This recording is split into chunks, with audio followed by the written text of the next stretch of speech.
Hello, Andre. Hello. Good afternoon. And hello, good afternoon, Justin. And Andre, that's interesting. Hello, Kimberly. And good morning, Jenna. And good morning, Marissa. And hello, Alinelli. And and hello, Erin. And good afternoon, Rachel. And good afternoon, Sarah. And and should I ask Andre or should I just? Well, now I'm curious. Well, what's going to happen if I do this? Okay. Um, wait, I'm losing my.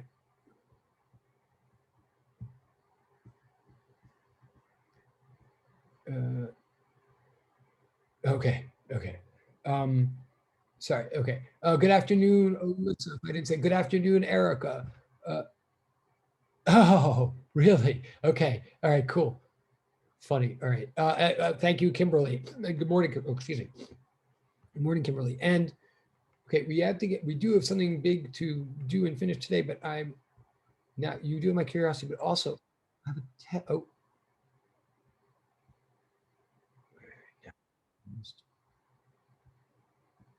Did I just let in? Did I am confused? Hold on 1 second.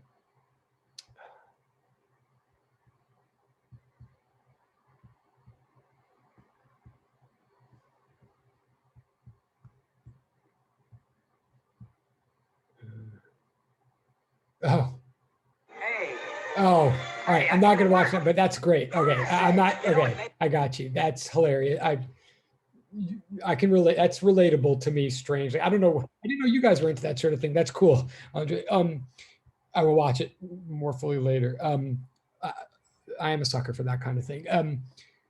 One quick thing. Oh, there's more people. Sorry. My screen, I'm going to try again with my screen, but something, speaking of YouTube, something funny has been, I've noticed that some of the videos now, I have to have a better system for this because somehow, sometimes, maybe you guys can tell me, I don't know. I think this is too complicated too. But like, sometimes my screen takes over and decides it's the speaker, and then you don't have any video. I can't even say what I'm trying to say, but I'm trying to have the screen involved in, and I know Joe has figured this out. Professor Walters has figured out a much better way of doing this that I have to learn from him. But oh,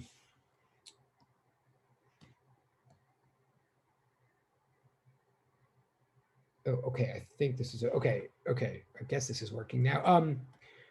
So we have to get. Oh, 1 second. By the way, good afternoon, Professor. Thank you very much. Good afternoon to you. And by the way, thank you, Yahweh. Good afternoon to you. That's awesome. Oh, hold on a second. Sorry, just catching up again.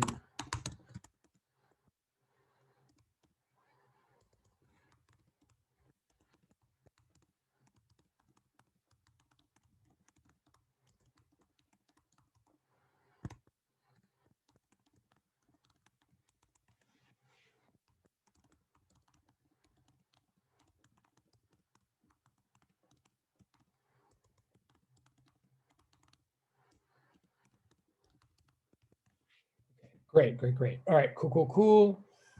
I still owe you people things I'm not even going to talk about. Like I have made no progress since Monday with regard to this class. So ball's still in my court.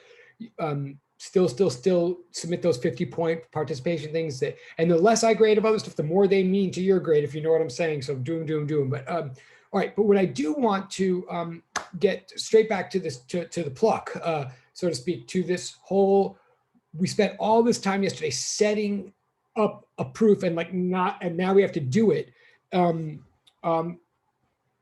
So please do have that diagram out that I gave you guys yesterday, or that if you weren't here yesterday, you shouldn't have been because yesterday was Tuesday. If you weren't here Monday, please look in the Google thingy badabber for a diagram regarding the wave equation. I'm not going to share that screen because I'm sharing this screen. And because I'm not really good at sharing anyway. Don't get me started on that.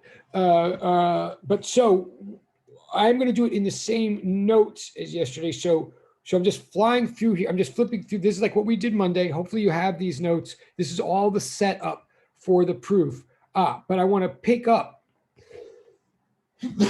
like I said a bunch of things. I think this page right here, page 6 is I believe, and stop me if I'm wrong, I believe it was the very last. Actually, let me back up. I'm sorry. The last thing I said to you guys, I believe, was I reminded you that we still believe in the small angle approximation, which is technically speaking a concept from math, right? Like it's just a mathematically true, and then we apply it in various physics scenarios. This is going to be one of those physics scenarios where, again, in short, if an angle is measured in radians, and we're all about radians at this point in our lives, if an angle is measured in radians, then if the angle is sufficiently small, you can just treat the angle itself with the sign of it as interchangeable. Sufficiently small in degrees means like if it's smaller than 15 degrees, then definitely this thing applies. In radians, that means if it's like smaller than pi over, if it's smaller than pi over 6 radians, then this thing definitely applies. And what that literally means then is if someone comes along and says, I have an angle of pi over 2 radians, what's its sign? You could just be like, oh, its sign is pi over 12. Like it's just like that. The sign and the angle are just interchangeable, just reminding you. But now I'm going to move on and do another math thing here, which I don't think I said to you guys yesterday. I may have vaguely said in the past, but it helps me a lot to have this organized. Well, I've said part of it to you in the past, but I've not said the whole thing. So please do write this down, even if at first it seems familiar. No, not that. This. Okay, this page right here, and don't even worry about I know it says, don't even worry about the number 3. What I want to remind you here, I'm going to slow down for a second now. I want to remind you about a piece of notation that becomes really important. Imagine we have any variable at all. So I'm calling it Z, right? Like, again, in this situation that we're going to do, we're going to be dealing with X's, we're going to be dealing with Y's, we're even going to be dealing with T's. But so I'm intentionally right now introducing Z, kind of like I did at the beginning of the semester, as a letter that stands for like any random variable you could ever imagine, any measurement you could ever make. When we say delta Z in math or in physics, a lot of people think delta means change. Okay, I guess technically that is a way to think about it. I think an even better way to think about delta is that it stands for difference. Like difference, like the difference in my height now versus my height 3 years ago, the difference in my height, or you could say the change in my height. But I like to say difference because that literally, if you want to know how much taller I've gotten in the last 3 years, you would literally take my height now and subtract from it the height that I was 3 years ago. That's why often, so difference means subtraction, right? And so whenever we have delta, we really mean the difference between two. If we see delta Z in some math or physics context, what we mean is the difference between two values of Z, such as like when you see delta Y over delta X, what do you mean? You mean Y2 minus Y1 over X2 minus X1. You mean the difference in two chosen values of that variable. Generally, when we say delta, I want to alert you, we generally actually are picturing small differences in the grand scheme of things. Oh my God. Okay, that's funny. Right now I'm 5'8.5", but on a good day in heels. And I'm kidding, but I'm like 5'8.5". And my 17-year-old is just about taller than me, which is like really depressing, which is why I have to grow a longer beard than he has, and a longer beard than my wife has, who also has taller heels than I do. Okay, delta Z, thank you very much. Okay, so delta Z means a difference in two values of Z. Generally, in the grand scheme of things, we use it when we mean some kind of small, like if we're looking at some big curve and we pick 2 points that are kind of close to each other, we use delta. But now here's the hook that might not have ever sunk in before. We use delta specifically when we mean a small but finite difference between two values of a variable, such as y2 minus y1 or x2 minus x1, meaning like it might be small, but it's still large enough to actually measure or quantify or put a number to, or like if we're talking about points on a graph, if we're talking about a delta between two y's or a delta between two x's, we actually are talking about 2 points that you can visibly see as distinct points. Even if they're super close, they're still 2 distinct points. So delta always means small but finite difference between two values of a variable. When we switch to D, what we are doing deliberately, like I never got this. This notation is like very deliberate and real. I never got it until I got it. Whenever you start seeing things like dy or dx, or as in dy over dx, right? What we're doing is we're still talking about deltas. We're still talking about a difference between two values of a variable, but we use d when we're deliberately trying to switch to an infinitely small difference between the two values of a variable, or as you might say, an infinitesimal difference between two values. And it's like very good to know this, because what I'm trying to tell you right now off the bat is anytime you see a dy or a dx or something, understand it's just meaning a difference. It means an interval. Dy means a little interval of y, a little gap between two y's, only we're intentionally saying d, what if we're recognizing in advance that that interval is big enough to not be zero, but small enough to be immeasurable, to be below the threshold of measurement, to be in effect infinitely small, right? Hence the thing I said yesterday, right? Hence, so don't worry about these numbers, but whoa, hello. Hence, like dy dx, I always used to think of dy dx as just like a stupid, annoying, clunky way that mathematicians were writing derivative. I mean, and maybe I said this part yesterday, forgive me if I did, but like, I always preferred when I was a student at first, I was like, when someone showed me the notation f prime x, I was like, okay, can we just use that? Can we just use prime to mean derivative? What is all this fractions? It's like so annoying. But no, it's on purpose.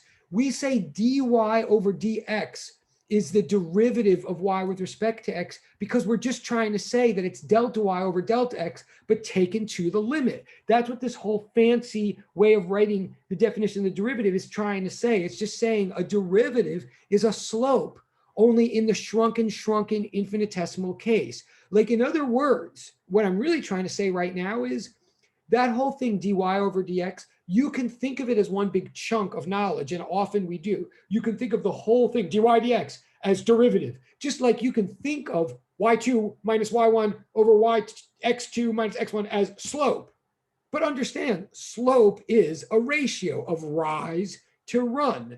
Derivative is a ratio of rise to run. dy independently has its own meaning and its own value. dy,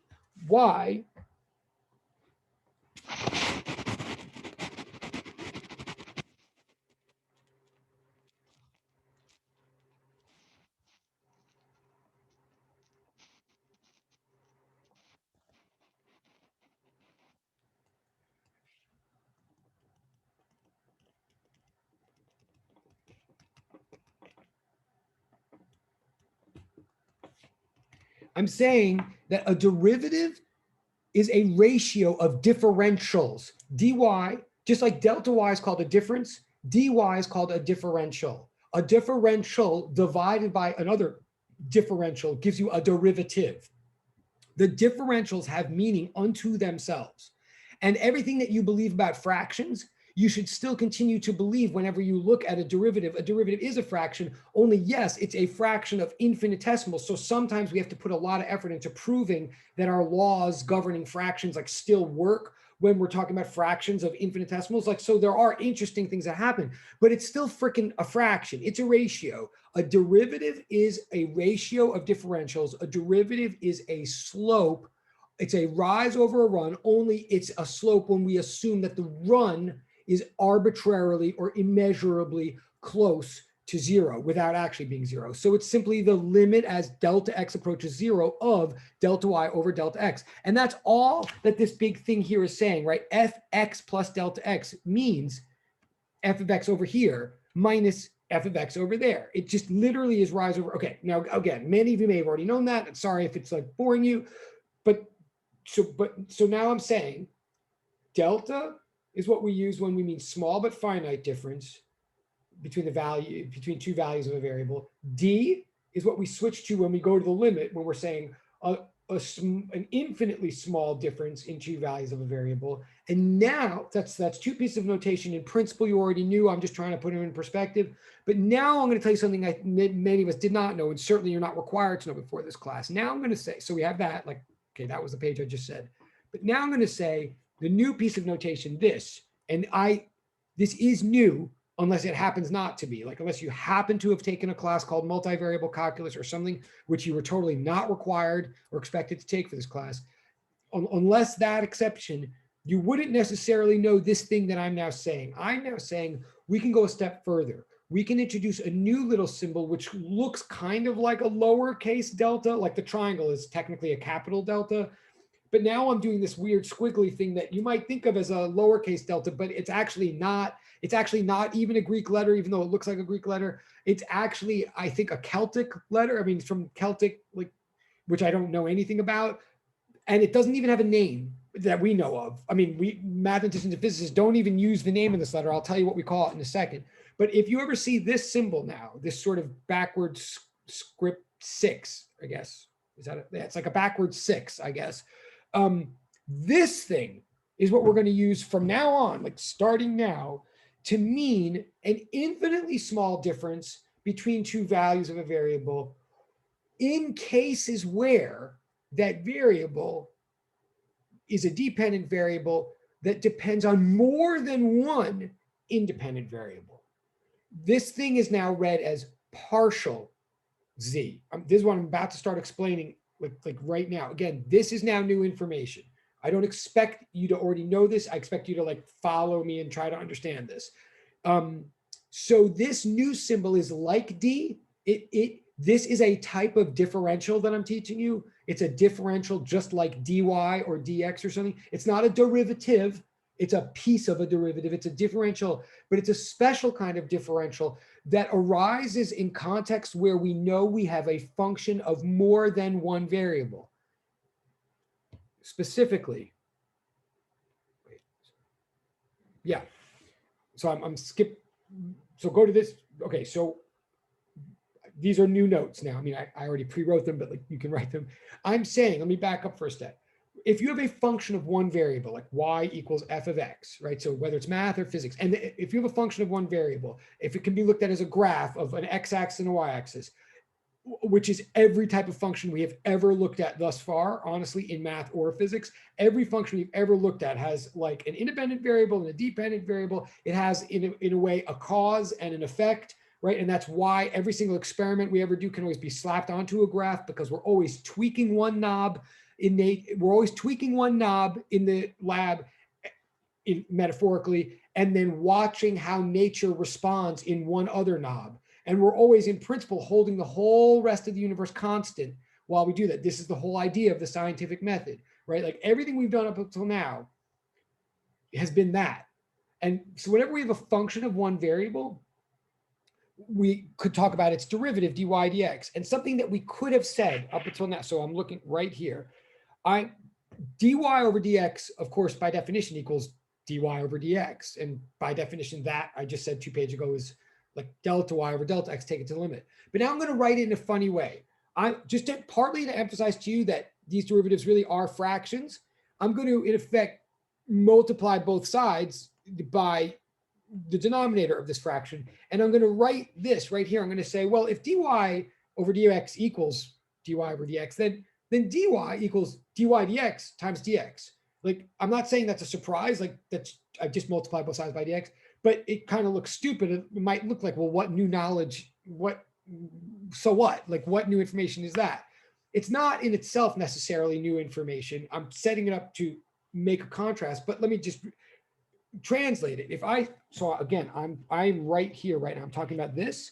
I'm saying this is true, even if it seems like pointless. It's true that dy, if you have a function of one variable, equals dy dx times dx. What does that in English mean? It means if you look at any graph of any lab you've ever done, or you look at any function that you've ever studied in physics or math, and you look at the graph and the function is some kind of weird curve going up or doing something. If anybody ever walked into the room and said, hey, can you tell me what's the infinitesimal rise in this graph, like over here? How much is this graph rising? at this moment right here. Or maybe let's say, for example, say it's a position time graph, and it's a position time graph of your car that you're driving. It's like if someone's asking you, okay, right now when the cop is pointing his speed radar gun at you, like right there in that infinitesimal moment, like how far did your car advance? Like, well, of course, if there's no time that's passing, your car didn't advance at all.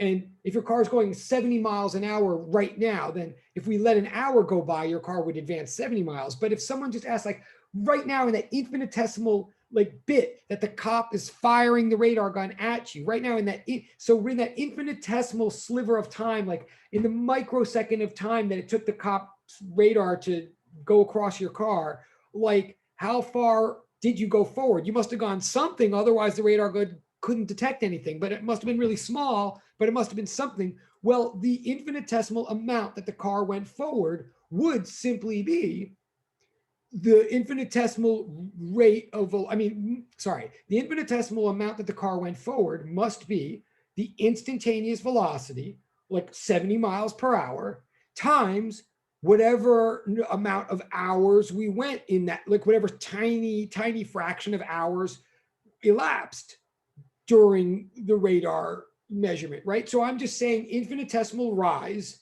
equals infinitesimal derivative times infinitesimal run. Or in other words, infinitesimal rise equals infinitesimal slope times infinitesimal run. Or in other words, infinitesimal rise equals derivative times run. Like that's all this is saying, but it's a way of understanding what the rise would have to be. Okay, maybe totally obvious, but now what I'm going to say, I'm going to extend that principle or that concept, that observation. I'm going to say, what if for the first time in our lives, what if for the first time in any physics class or math class, we want to look at a dependent variable that depends on more than one independent variable? This is a new concept. In fact, it's so new that mathematically I might not want to do it, just like I might not have wanted to do differential equations at the beginning of this course, because mathematically maybe it's like a whole other field of math or something like that. But physically, I have to deal with this now because this is what we're facing for the first time in physics whenever we look at particularly lab number 3 with that long string that was being shaken back and forth. Like if you think the whole point of lab 3 was, and the whole conclusion that of like some equation that I wrote 2 weeks ago and that you also saw in lab 4 and maybe lab 5, the whole thing is that we now have, if we're looking at wave pulses for the first time in our life, we are looking at a dependent variable that depends on more than one independent variable. Specifically, it depends on 2. Like in the case of a wave pulse, in the case of lab 3, if you're shaking, you're doing these pulses back and forth on your long string and like crests and troughs are traveling along. Someone in the room walks in and says, hey, how high is that string? That could be an interesting question, but it's a meaningless question until you say to that person, how high is the string? Well, first of all, when? I mean, the string is going like all over the place. Like how high is the string now or how high is the string then? But also where? Like, where are you asking? Like the string is high over here and it's low over there and it's high over here. Like the whole thing of a wave is, and the whole thing that you're really trying to get at with lab 3, where in lab 3, you shook this string and then you did 2 things, right? On the one end, you took a photograph.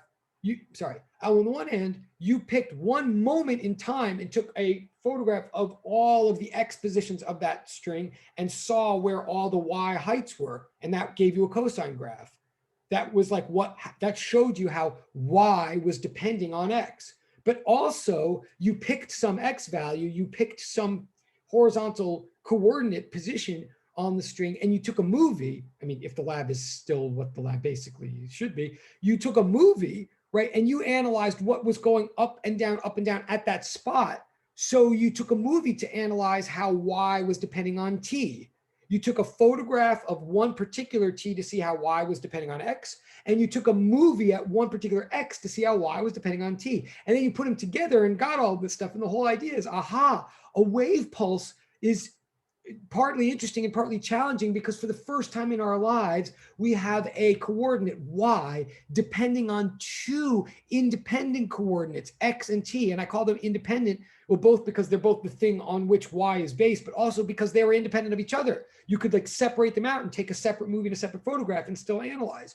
So we now have, for the first time in our lives, a function that depends on more than one variable. We still care about rates of change. We still want to do all the physics and the math we've ever wanted to do, calculus and all that.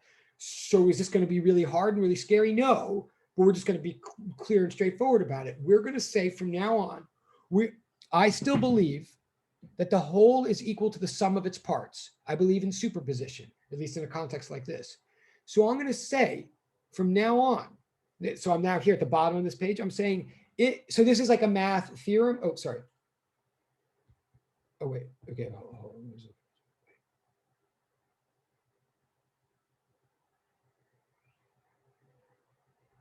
Right. So, okay, that's a good question, and I'm going to try to answer it right now. But then, if this answer isn't good enough, I think it'll be answered more as I go. But right, I'm saying, and I like that, by the way. Yeah, these are basically backwards sixes, so that's cool to use a six. Yeah, but so I'm saying delta. So right, I'm saying now we have y is dependent on x and t. So partial y will be like in, and this is the part that Yabo is saying he does understand. So I'm just going to repeat it for everybody. Like partial y now is going to be infinitesimal rise, like it always meant that. But now I'm saying there's two independent infinitesimal runs. Like if, in other words, in your lab, in order to understand this, you had to make two separate graphs, one where y was on this axis and x was on this, and the other graph where y was on this axis and t was on this. And I'm saying that I can now treat these separate graphs independently. In other words, there's an infinitesimal rise and an infinitesimal run on the first graph, and that infinitesimal run would be like what we call partial t. On the other graph, the infinitesimal run is partial x. In other words, partial x and partial t are now each an infinitesimal run, just like in the original case. It's just that we now have two of them, and they're independent in that we could put them on two separate graphs, although also this might help with Yabo's question or with everybody else. I want to say we're now in a situation where, yeah, we're now dealing with a function of literally two variables. So really, what we could do, like I'm not good enough at drawing this, but with computer simulations and computer graphs and stuff now, what we could do is put all this information together in one big three-dimensional graph. Like what we're really talking about, what we're really talking about now is a situation where if you want to know the height at any given moment of the string, or better yet, if you want to know the infinitesimal change in height of string, you could make a graph where this axis is height and this axis is time and this axis is horizontal space. You could literally like make out of clay or whatever, like a three-dimensional topological, like touchy-feely graph, and or you could do a computer simulation, a graphical simulation that would still appear on your screen but would look three-dimensional. I'm literally saying now that anything, and I think this is a very good question if I'm understanding it right, I'm saying anything we all used to believe about delta x, I'm now saying you could have a delta x and a delta t both happening on independent axes. Great. Okay, great. And thank you for saying that. That helps a lot. Okay, so that was a good question. I'm glad I answered. And so then what I'm really saying to everybody now is if you can picture what I'm saying, and again, that was not an off-topic question. Like that was a totally, like that was germane. So what I'm saying to everybody is then if you believe before that if someone walked along and said, oh, what's the infinitesimal rise of the graph? You would say, well, it's just derivative times infinitesimal run.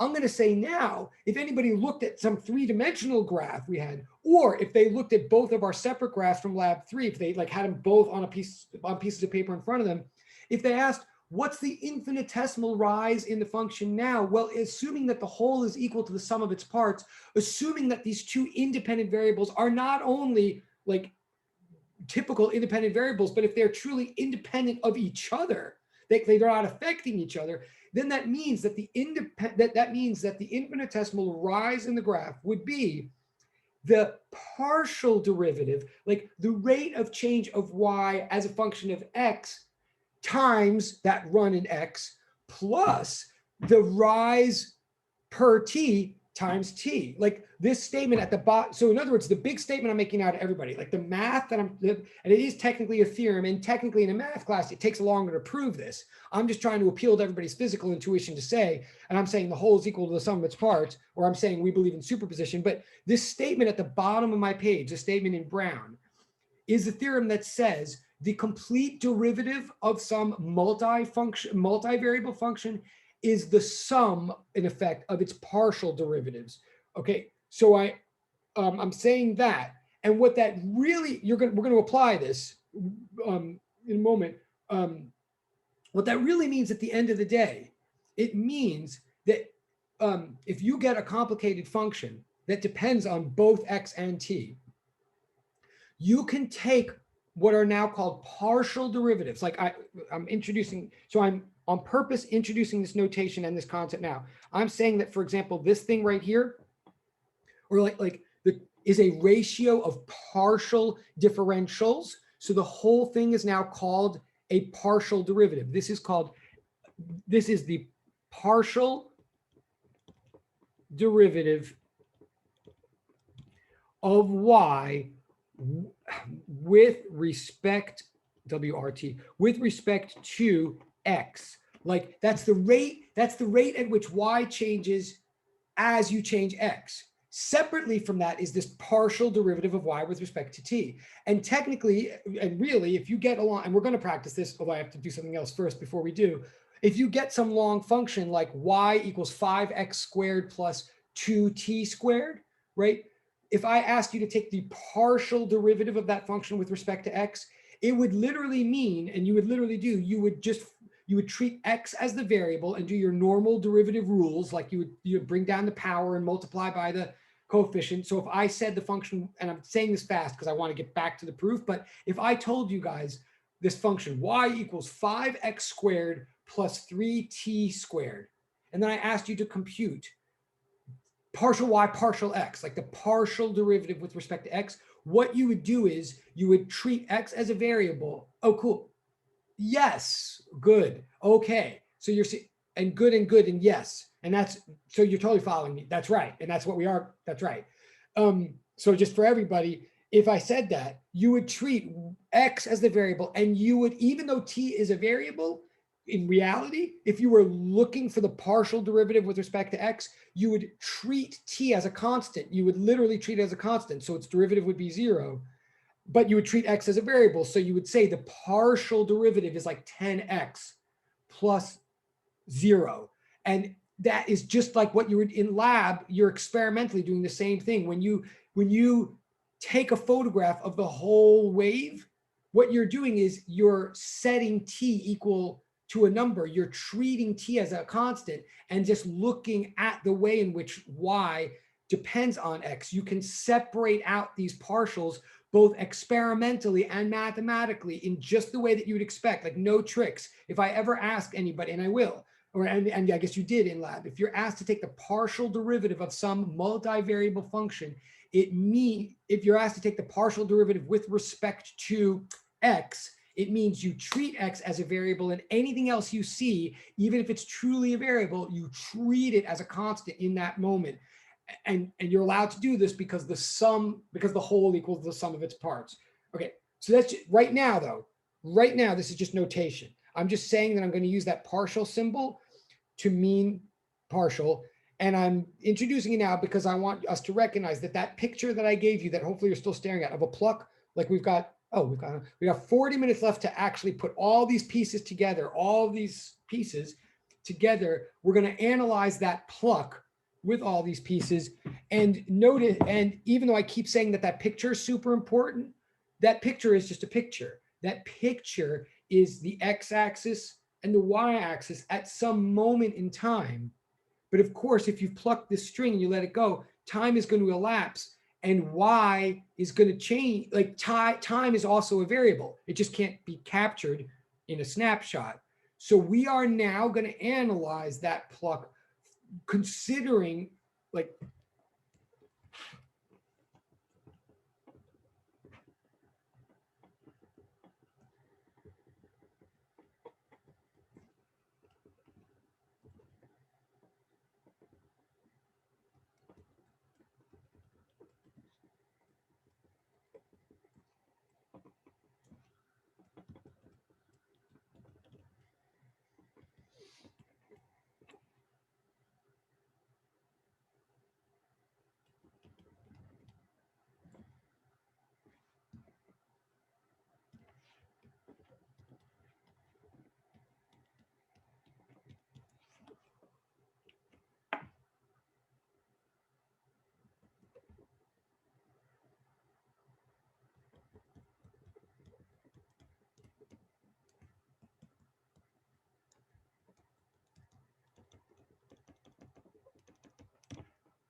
last way of putting this too is, so I'm giving you a piece of notation and I'm saying that we're allowed from now on to take derivatives with respect to one variable at a time. Furthermore, I'm kind of saying we have to, just like in lab, as a matter of whether it's a matter of practical reality or a matter of Galileo's principle in a lab, even if one variable is depending on two others at the same time, we still analyze each variable independently. Like really, this is Galileo's principle. Any two-dimensional problem is really two one-dimensional problems occurring simultaneously yet independently. So same thing in math. If from here on in, if we're going to analyze a multivariable function, which we are here with this plug, whenever we take a derivative, we better be careful and only take one kind of derivative at a time. And if we need the full derivative, then we'll assume that all of them add together to make the full derivative or the full differential in the end.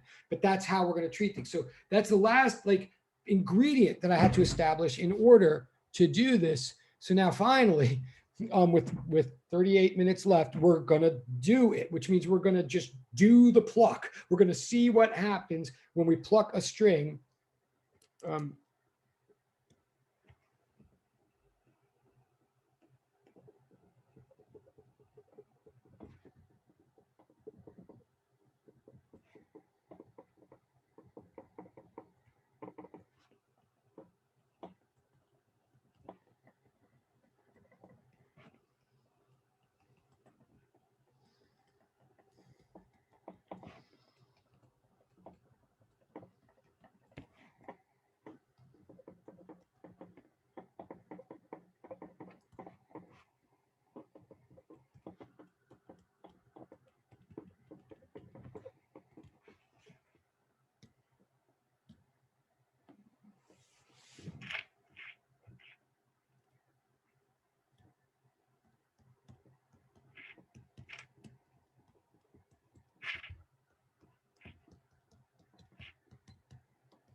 All right.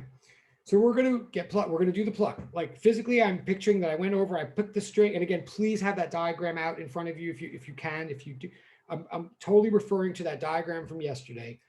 I picture that I've perturbed the string. I've subjected the string to a displacement that is angularly small, that is small in angular space and small in time, and I've only subjected a small segment of the string to it.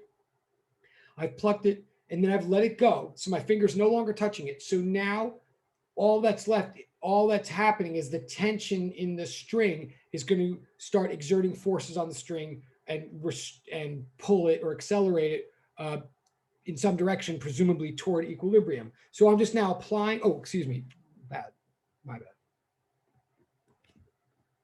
And I'm adding these little deltas like I sort of warned us yesterday, because we're not just taking one little point of the string. We're actually taking like a little segment, a small but finite segment of the mass of the string. So I'm looking at like a little delta m of the string. Okay, and I'm going to subject forces to it.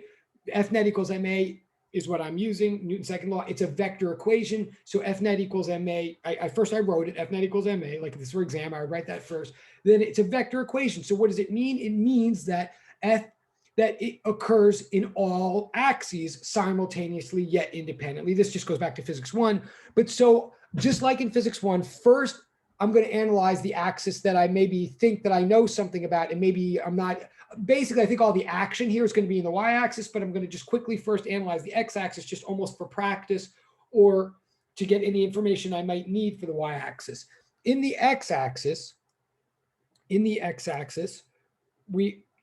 there's only, what are all the forces? There's two forces, the tension going in one direction and the tension going in the other direction. In fact, let me just draw a quick diagram to remind us. We had in fact, I'm probably not going to, we had some, I don't even actually, wait, was it in that? I don't think it was in that, well, I don't remember the way you may have to correct. I don't remember if it was down, left, and up, but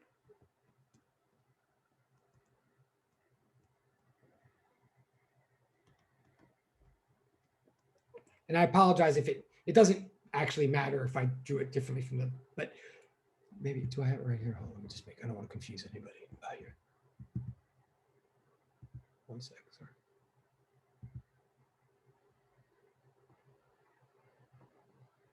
Oh yeah, I think that is the way. It's coming. Sorry.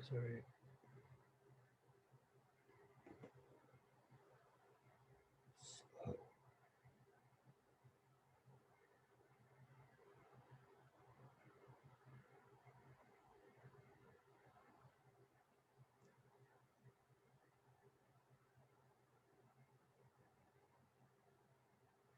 I'm watching as the icon bounces up and down my dock. It's really cute, but really not that helpful. All right. Well, I'm going to keep going until it. So we have tension. We have, what are the two forces? We have, well,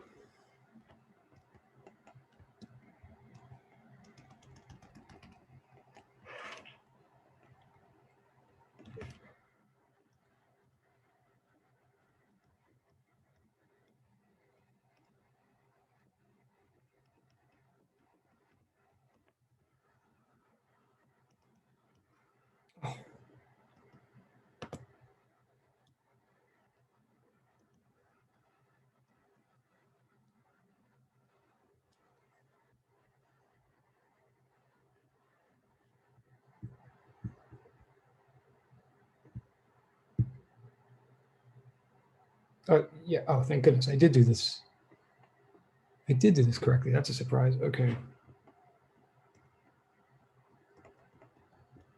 All I'm doing here at the bottom in the red, I'm just zooming in on the two tension vectors. There are two of them, right? One over here, one over there. They together are the two forces, the two and only two forces acting on this string, but I'm zooming in on them and dividing them up into components so that I can, oh, and you've lost the notes. I see that you've lost the screen. I mean, I've lost the screen. Yes, you're totally right. Thank you. You're totally right. Let me get it back. I don't know why that happened, but it did.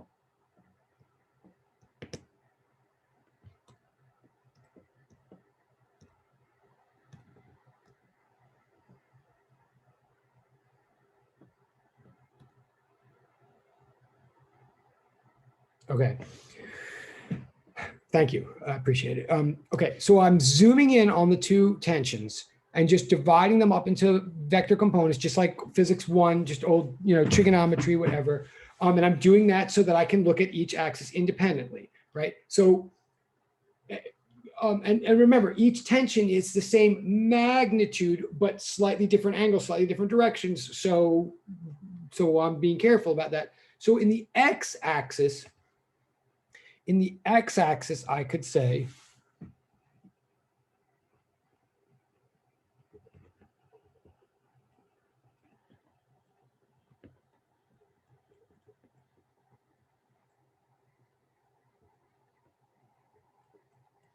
like in the x-axis, the sum of the x forces equals the acceleration in the x direction. And sum means add them all up, but if they're going in opposite directions, one of them has to get a negative sign, and that is the case here. Like one's pulling to the right, one's pulling to the left. So in the x direction, this would be the Newton's second law statement. But in the x direction, the whole point is that we've set this up so that the x-axis is the equilibrium axis, i.e. The string was nailed to the wall at two ends of the x-axis. So we're setting this up so that the whole x-axis is the one along which there's no acceleration.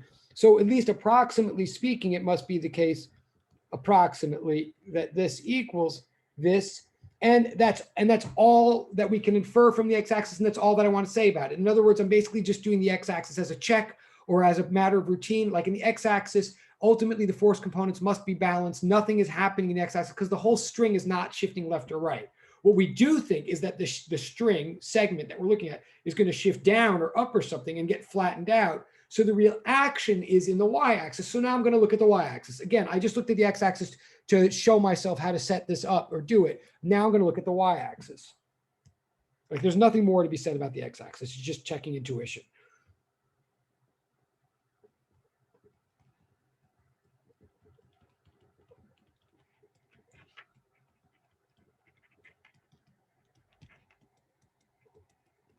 But the y-axis will follow the same procedure. So I'm going to say in the y-axis, T2 sine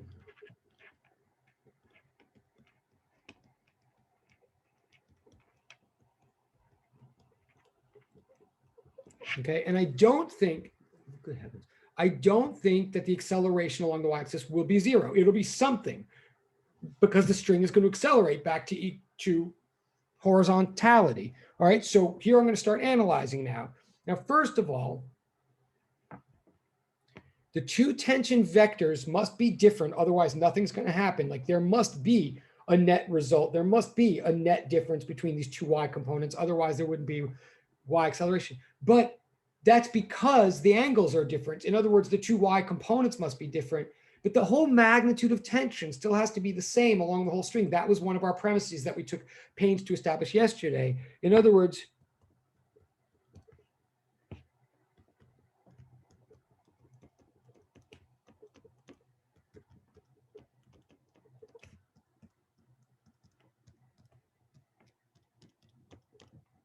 the actual magnitude T2, the length of the hypotenuse, must equal the magnitude T1. And therefore, I can use them interchangeably. I'm just going to call them T from now on. Follow me? So one simplification I can make right now is that the actual tension amount, the strength along the whole string, better not be changing. Otherwise, we're going to have slack one place and not another. Like a string can't do that. So one nice little simplification I can make, and again, I might go faster and faster. Stop me if you ever want me to go back a page. And I'm talking fast because I do, but we're fine on time. Well, as long as I do this, we're fine on time. So stop me if there's a question or you need to go back a page. But I'm saying this.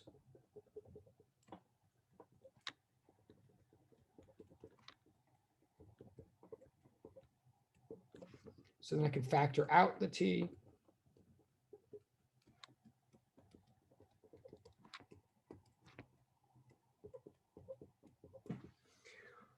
Okay, so that's nice. Now, remember small angle approximation. These are like sine 2 and sine 1 cannot be the same. If they were the same, nothing's going on here. But they are both small. They are both small. So we said that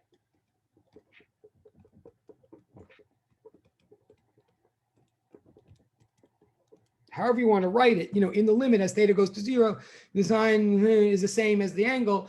So, i.e.,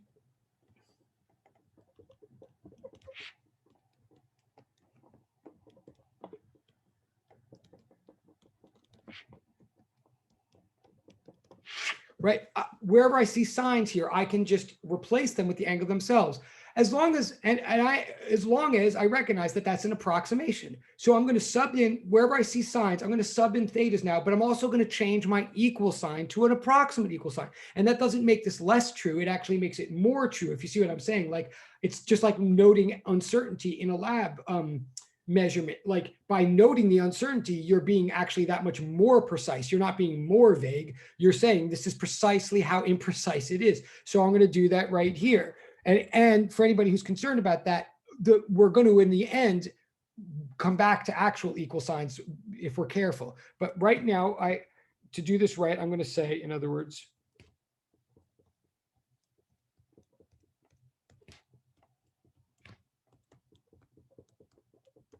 like this is what I have so far. Okay. Now I'm going to make a move that's bizarro, or it certainly bothered me. Well, I don't want to. I'm going to do something that maybe is surprising. I'm going to say now.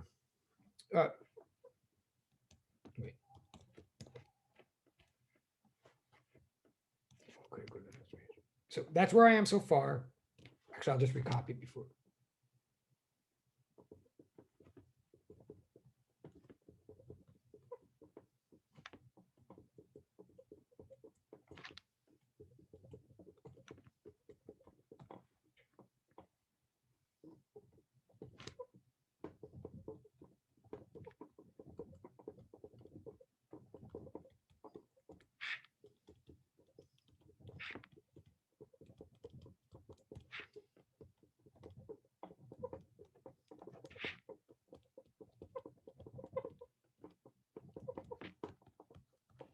Okay, I'm making a statement here that I believe is totally true, but I also believe that I never thought about before until it came up in this context. Like we always say small angle approximation is that angles can be replaced by sines as long as the angle is small enough.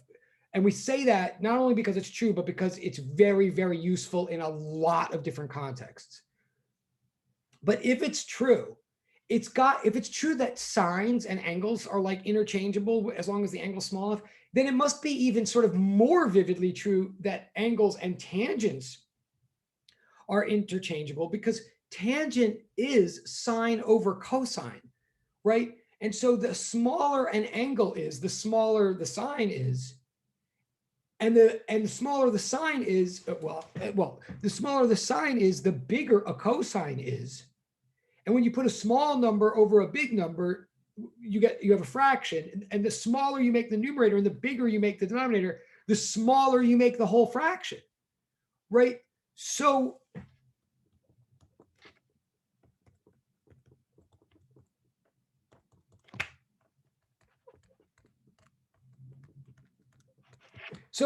even if you don't like my logic, you can totally just test on a calculator. If you pick a really, really small angle, like make sure your calculator is in radian mode, put in a really small angle, like 0.001, and then just hit tangent. You're going to get it. Well, I'll do it right now.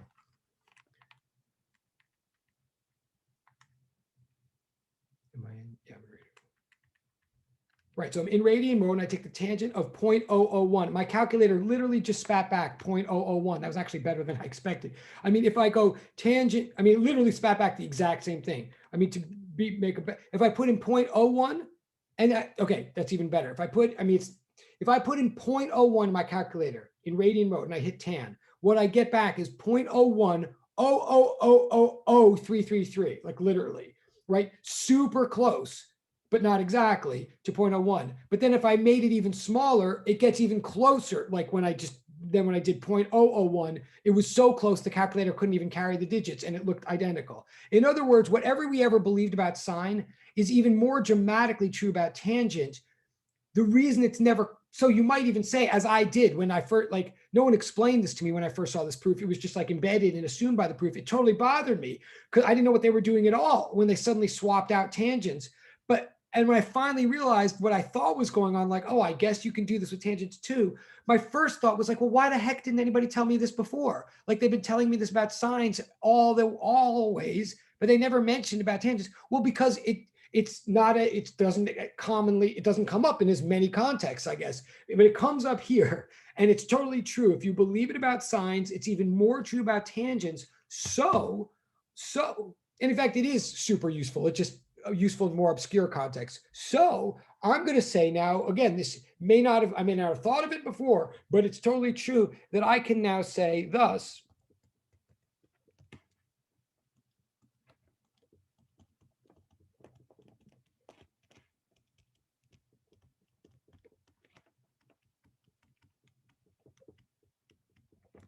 Now, let me just be careful and tell you again what I just did, because there's one, you might not have known I could do it, so that's why I just tried to explain it. Again, I'm not saying, duh, don't you all know this? I'm saying this is a thing. But also, what I'm trying to prove something here. I'm trying to manipulate expressions and get new truths. So what you might be noticing, if you're following this at all, is that I've suddenly just made my left-hand side more complicated than it was before. That seems like an unusual thing to do. You'd think that I'd be trying to simplify things, and ultimately I am. But you may also know that sometimes, if you know what you're doing, or if you have an objective in mind, sometimes, if you want to remodel your kitchen, you got to make a mess in your kitchen first. You got to crash down a wall and make a mess everywhere, and then start rebuilding, or whatever the example is, right? Like things can sometimes get more complicated along the way to getting more simple, and it never seems worth it unless you have a long-term objective in mind, which Newton did when Newton did this proof. So what I've just done now is, what I'm saying is, we started off with T quantity sine blah minus sine blah equals blah. I'm now taking pains to swap out those signs and swap in tangents. I am literally, and I could not get away with this if the angles were too big. I'm assuming that the angles are small, and therefore I can get away with this, but also because I am noting as I go that this is only approximately true now. How true is it? Well, the smaller my angle is, the truer this is. If the angle were literally zero, or angle was literally like nothing between the points, then this would be exactly true. But it's not, so it's approximate. So now, and also, I would never substitute in the tangents unless I had a goal for doing so, but I do. My goal is this. So I'm just going to go to the next page now.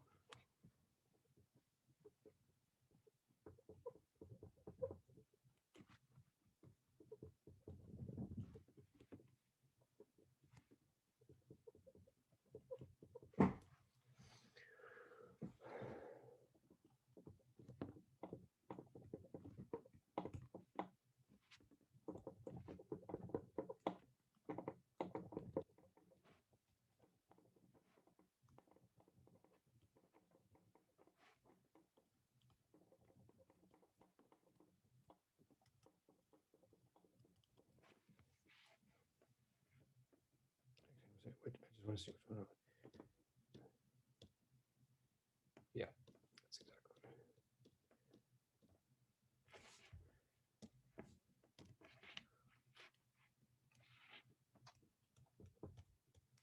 So I'm super exaggerating this, right? I'm zooming all the way in on tension number 2.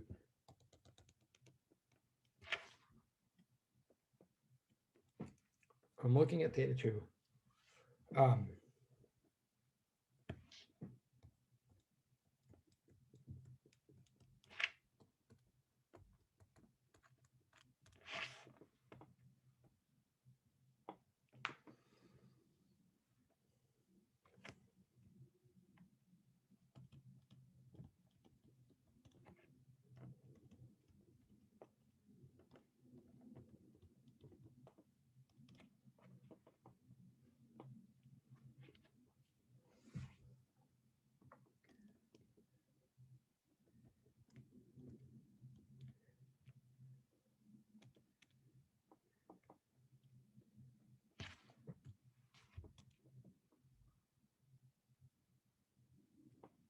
Sorry.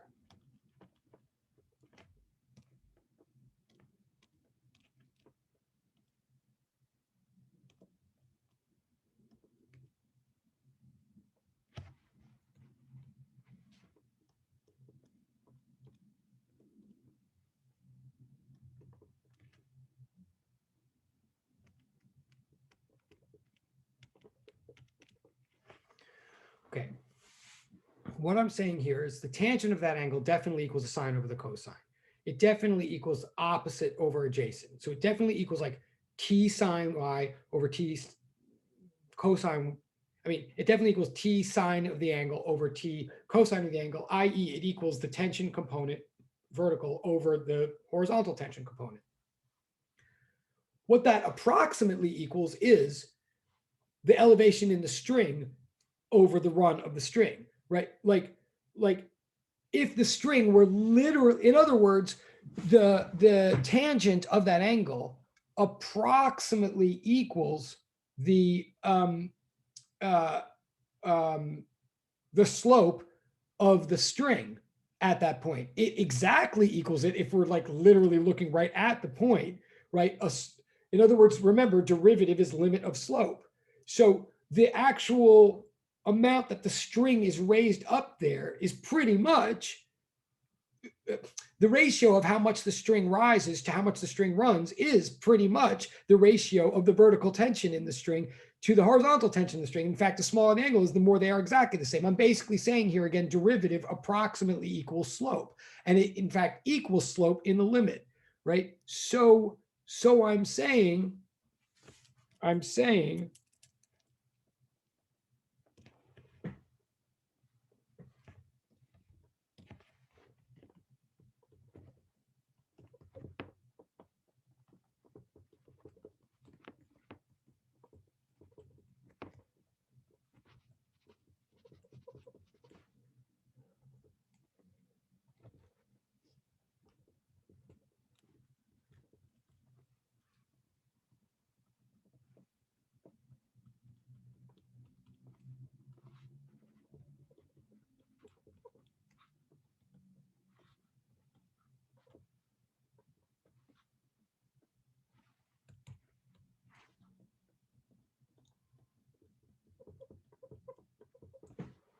right? And what's my fancy notation? I'm just saying then that if we're looking at the tangent of the angle over here minus the tangent of the angle over there, what you're basically looking at, basically, and again, we have an approximate equal sign here, what you're basically looking at is the derivative dy dx, or the partial derivative of y with respect to x. Like this has nothing to do with time. We're just looking at that shape, looking at that picture that you have on your y-x axis. You're basically looking at the rise over run of the string over here, like evaluated at that point, x plus delta x minus the derivative of the string over at the other point. It's both dy dx. It's the derivative of the function, only it's the derivative of the function over here minus the derivative of the function over there. That's what the left-hand side of all of this is. In other words, the reason we went, and I am watching the time, but the reason that Newton went through the pains of like substituting in tangents, even though that looks like it makes it more complicated, is because tangents are like slopes or derivatives. In fact, we say that derivative is the slope of the tangent line, not coincidentally. The slope of the tangent line is the rise over the run of the function. So what we have here is a derivative of y with respect to x, over here minus the derivative over there. That's what the left-hand side is saying, right? Right. Do I want to do one more thing? Okay, so I'm just going to now leave that alone for a moment.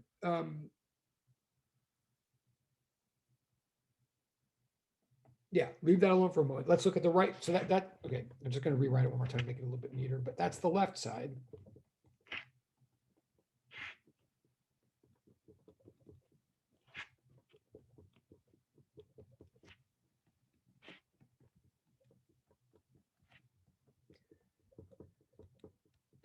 Now let's look at the right side. Well, the right side, first of all, it says delta m. What is delta m?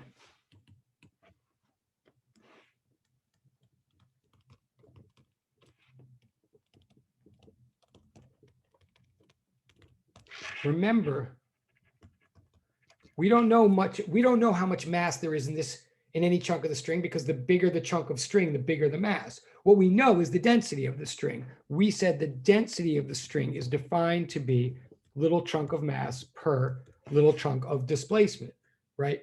So on the right, therefore we said at the beginning, delta m, whenever we see it, we could substitute by definition mu, which is density, times delta x.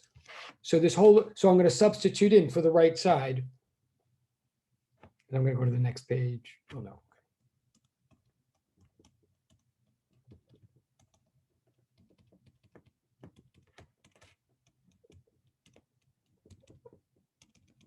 Again, that vertical line with that just means evaluated at, just like you would do with integrals, right? But okay. So we have this. Now I'm going to, right? And I'm going to copy that on the next, I'm still analyzing the right side. I'm just going to recopy this on the next page, and I'm still analyzing the right side. And we're actually almost done, believe it or not.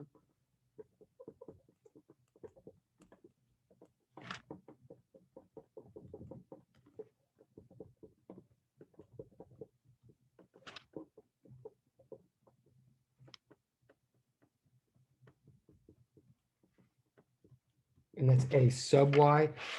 Okay, so in fact, what can we say? So we have, I'm still analyzing the right side, but what's this business of a sub y? Well, that means acceleration in the y direction along the y axis. Ay mean, sorry, let me just, ay means acceleration along the y axis. And what does that mean? Well,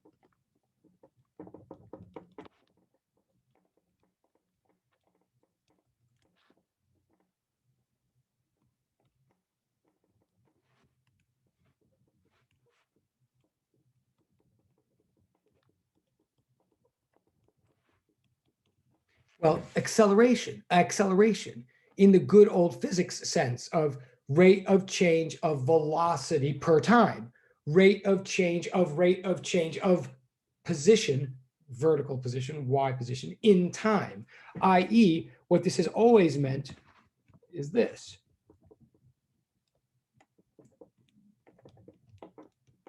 Right? Or put another way, I mean, I don't know if this,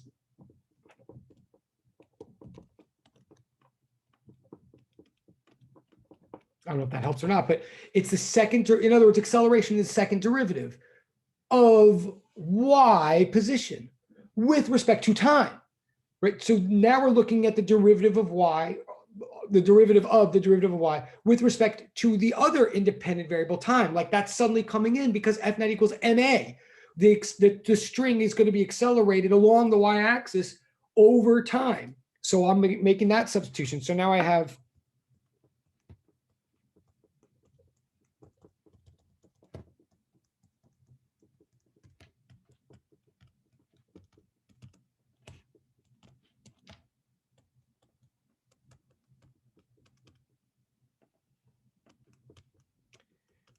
this is, but now I'm going to recopy the exact same thing on the next page because I need the next page. So that was almost pointless. Well, no, I'm going to say, all right, wait. So I've got this, right? I'm going to do one more thing now. I'm going to do two moves in one. It's 123. I'm not going to copy that again. Right on the very next page, I'm going to divide both sides by t, and I'm going to divide both sides by delta x to clean this up. In one step, I'm going to do this, so don't freak out. Sorry, divide both sides by t, and I'm going to divide both sides by x. Again, I wouldn't know to do that unless I had a goal in mind. And, I don't think Newton did all this on his first draft either. I think he threw a lot of drafts in the garbage, but eventually realized, okay, I'm going to take that statement. I'm going to divide both sides by t and by delta x. So I'm going to have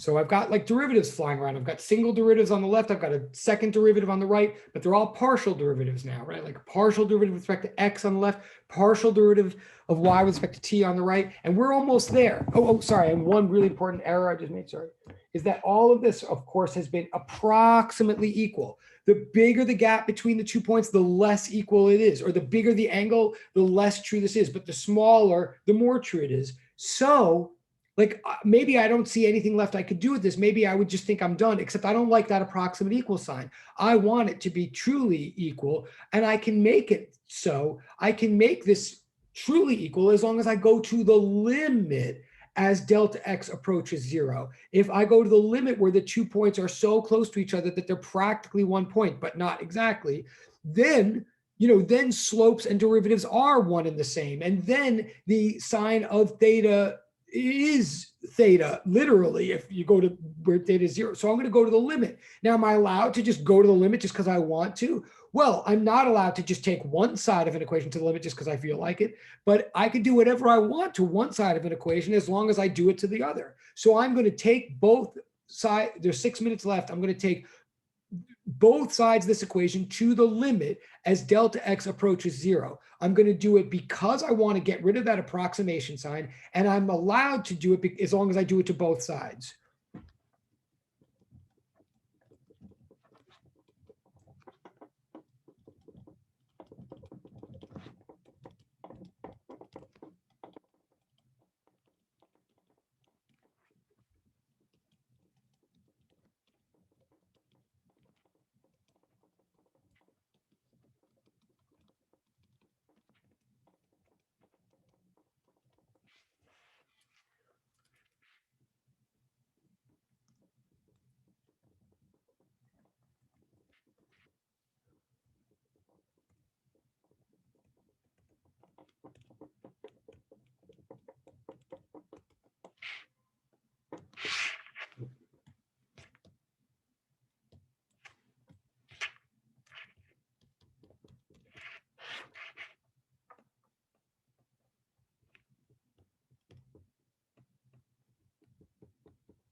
Okay, this is getting sloppy, and I'm running out of room. So, but it's okay. I'm going to take the limit of both sides. That right side got really squeezed. Let me look at that right side first. If I look at the right side, I'm taking the right side to the limit as delta x approaches 0. There's no delta x anywhere to be found on the right side. So it's like saying, what's the limit as delta x approaches 0 of 5? The answer is 5, right? Like that's how limits work. Like it's not going to change.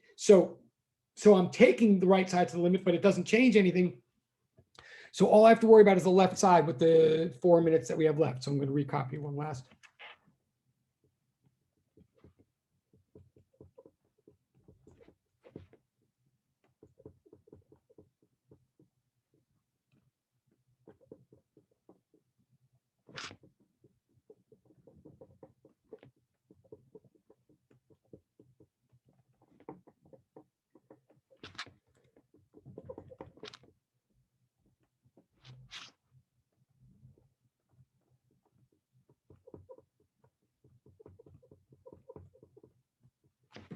And now the final step, we look at the left side. This is one step, but it's conceptual. You sort of have to think about it. And we're running out of time, so I'm going to say it, and then we'll keep talking on Monday.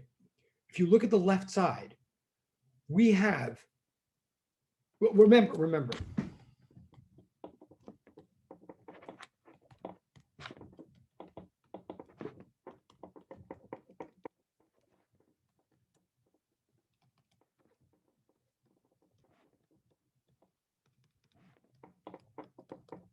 just remember one thing.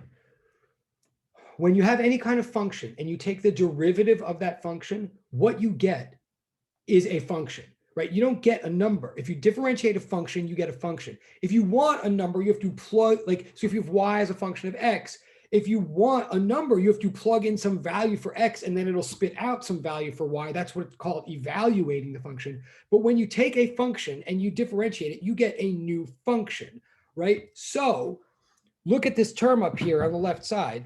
Just look what's in the parentheses, forget the limit part for a second. What we have here is derivative over here minus derivative, same derivative, but over there. Think of derivative as itself a function, right?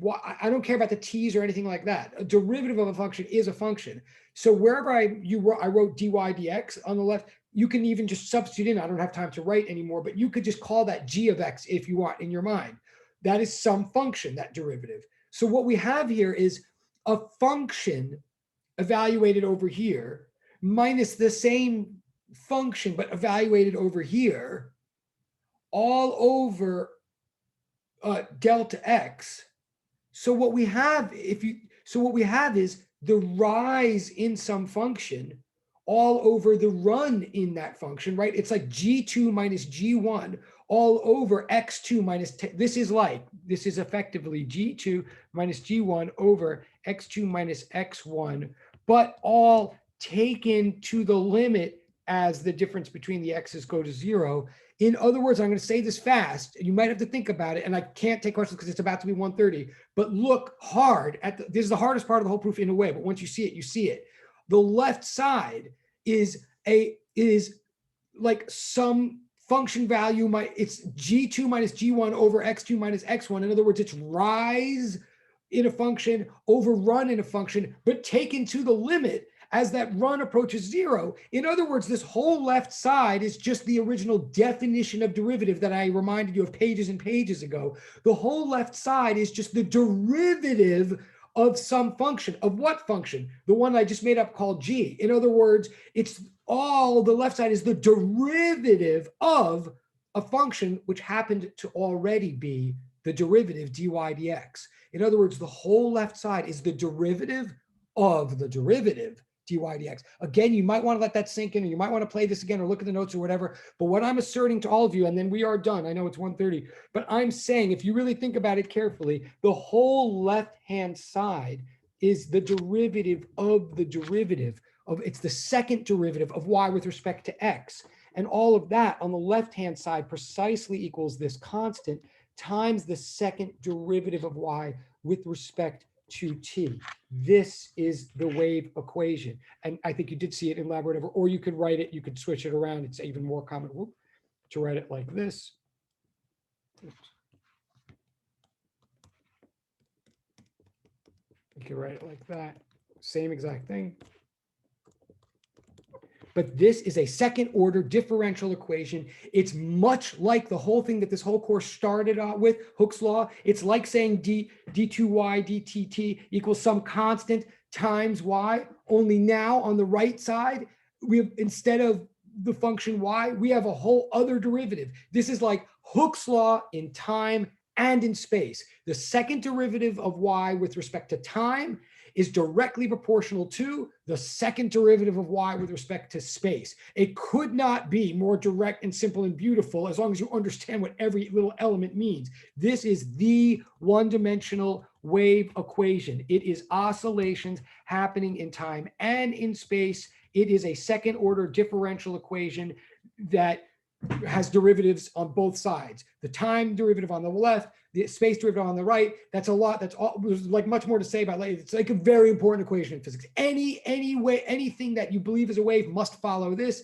Anything that follows this is a wave. And more specifically, I mean, if you can picture any situation where for at any and every point in time and space, this equivalence is being met, then what you have is a wave. I'm going to stop right now. Thank you. I went 2 minutes over. Thank you for your indulgence. If I just get a bye, then we say bye. And there's no new homework or anything like that. I owe you stuff. So bye or bye.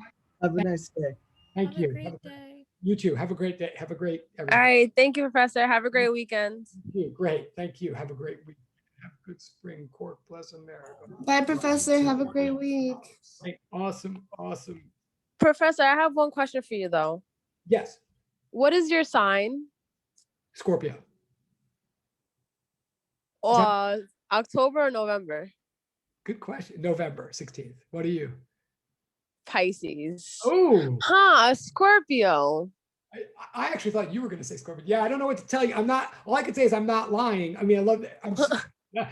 I'm surprised too that now that you. But yeah, that's the. But yeah, I was born. I don't know. I was. I knew you weren't an October. I knew you weren't an October Scorpio. You don't seem like an October Scorpio. My mother is an October Scorpio. Now that you mention it, so's my ex-wife, and so there you go. I mean, To each their own, right? Exactly right. Exactly. Oh. But you know what? Have a great weekend. Have a great a day. Enjoy the weather, Professor, and thank you so much. Thank you. You too. You too. All right, bye. Bye. You got it, right? You got it. It was a great question, but you get it, right? Or yeah, Yabo, you're good, right? I think you're good. I'm guessing you're good because that was a great question. You get it, right? Yes, no, maybe so. Yes. Okay, cool, cool. Or you take it. Thank you. Thank you very much. Awesome, awesome. Good job. All right, I go. Goodbye.